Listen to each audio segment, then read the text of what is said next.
One of my favourite passages of the resurrection is when Jesus, the risen Lord Jesus, meets with his disciples on the beach beside the Sea of Galilee. I think it's probably because I grew up by the sea, and therefore I knew what it was to kind of live by the sea, walk along the beach, eat on the beach, meet people on the beach. I'm really fascinated though that in this story John records for us in chapter 21 that there were 153 large fish that were caught on that occasion. The detail is amazing. And of course, over history, many people have written all kinds of theories about what that 153 might mean. I'm not so worried with the figure particularly, but the abundance of the number of fish that were caught on that occasion. And I wonder why John records that for us and what it means for those that read about this story. What did it mean for the early church as they read about this story of 153 fish being caught?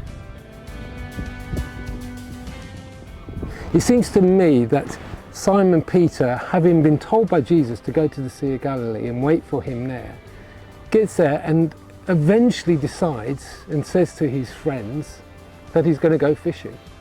I wonder whether he's leaning into his past experience of how he knows how to provide for his family. He knows fishing, and so he decides to go fishing, and yet through the night they catch nothing.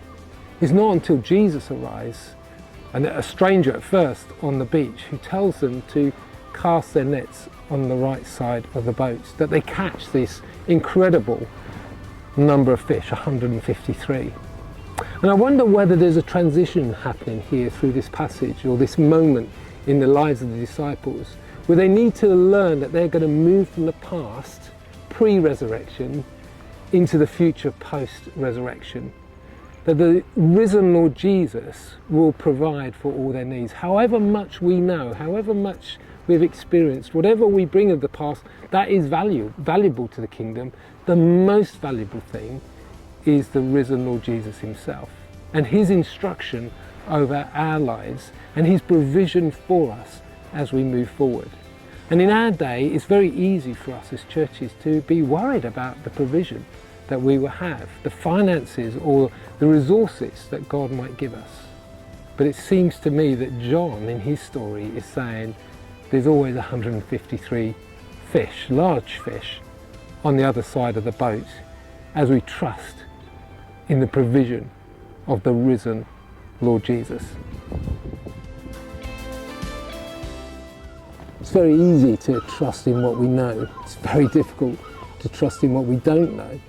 And yet he's leading them forward into a situation and a circumstance is going to be very different to what they've experienced in the past. And they need to learn to trust in the risen Lord Jesus Christ, that they live in this new era.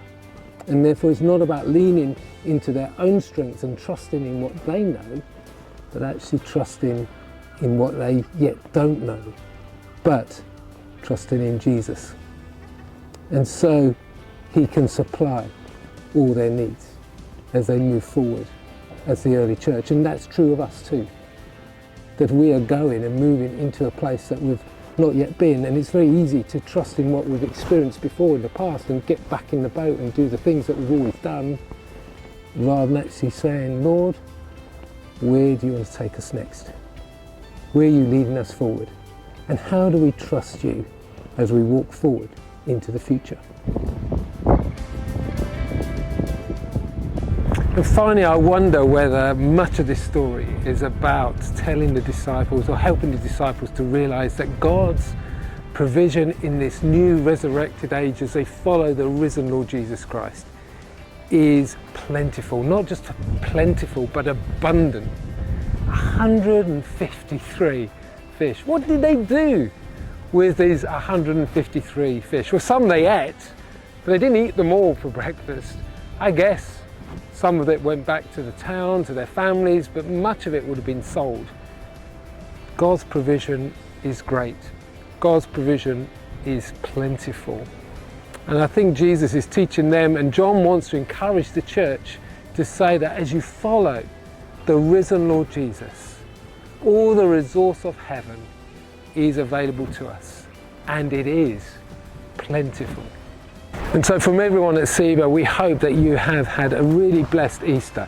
And as you look forward to the future, may you be looking forward with expectation of what God might do amongst you.